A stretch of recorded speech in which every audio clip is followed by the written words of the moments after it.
Peace, family. So let me put y'all up on game with this one, man. I want to say, don't be afraid to be real and keep it real, like no matter what. I mean, we live in a time now, especially one of the most superficial ages we've seen in a while, shrouded by social media, things of that nature.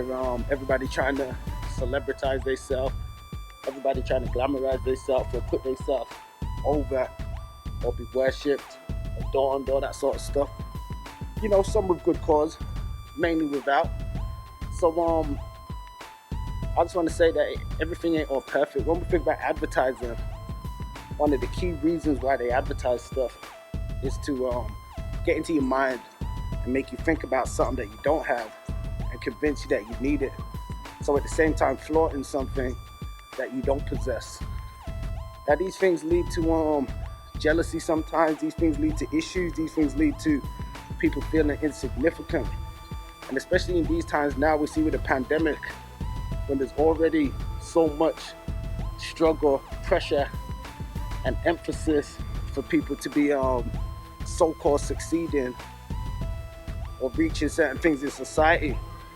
Now, it's not the things that you reach or have in society that defines the true value of you.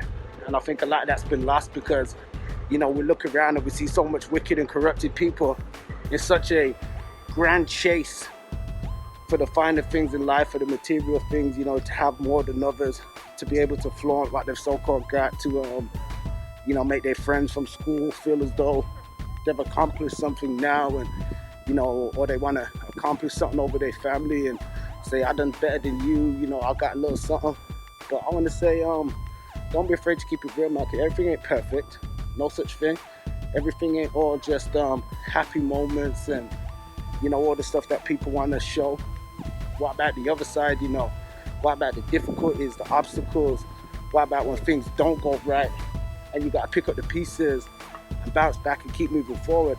And I think it's important because even this year and last year, we've seen such rises in mental health, such rises in suicide and, you know, stress and all these things going up.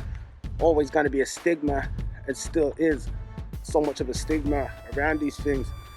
So I want to say to the real ones out there, man, you know, our standards serve as an example of a real person. You know, I don't claim to be perfect.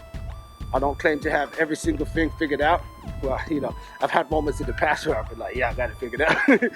But life quickly tells you that you don't. But ultimately, you know, people have seen me go through my struggles, my disappointments, all that stuff too. And I put it out there to let people know, don't be afraid to keep it real, you know, because we think of one of the realest examples, especially in hip hop and artistry, from the past 20 plus years, in Tupac. And one of the reasons people love Pac so much was his reality. Some people get the thing misconstrued and be like, oh, Pac wasn't a gangster, or Pac wasn't this, Pac wasn't that, or Pac was this. But ultimately, what people love about Pac was the fact that he was real. You know, he kind of wore his heart on his sleeve. He wasn't afraid to speak on real stuff, no matter how it looked. And when you're dealing with the truth, that's how it's got to be. Sometimes it ain't easy, but we should be able to speak the truth in front of whoever, whatever, whenever, wherever. So just a little quick message. With that being said, peace to the family. Stay up, stay woke, and always look out for your folks.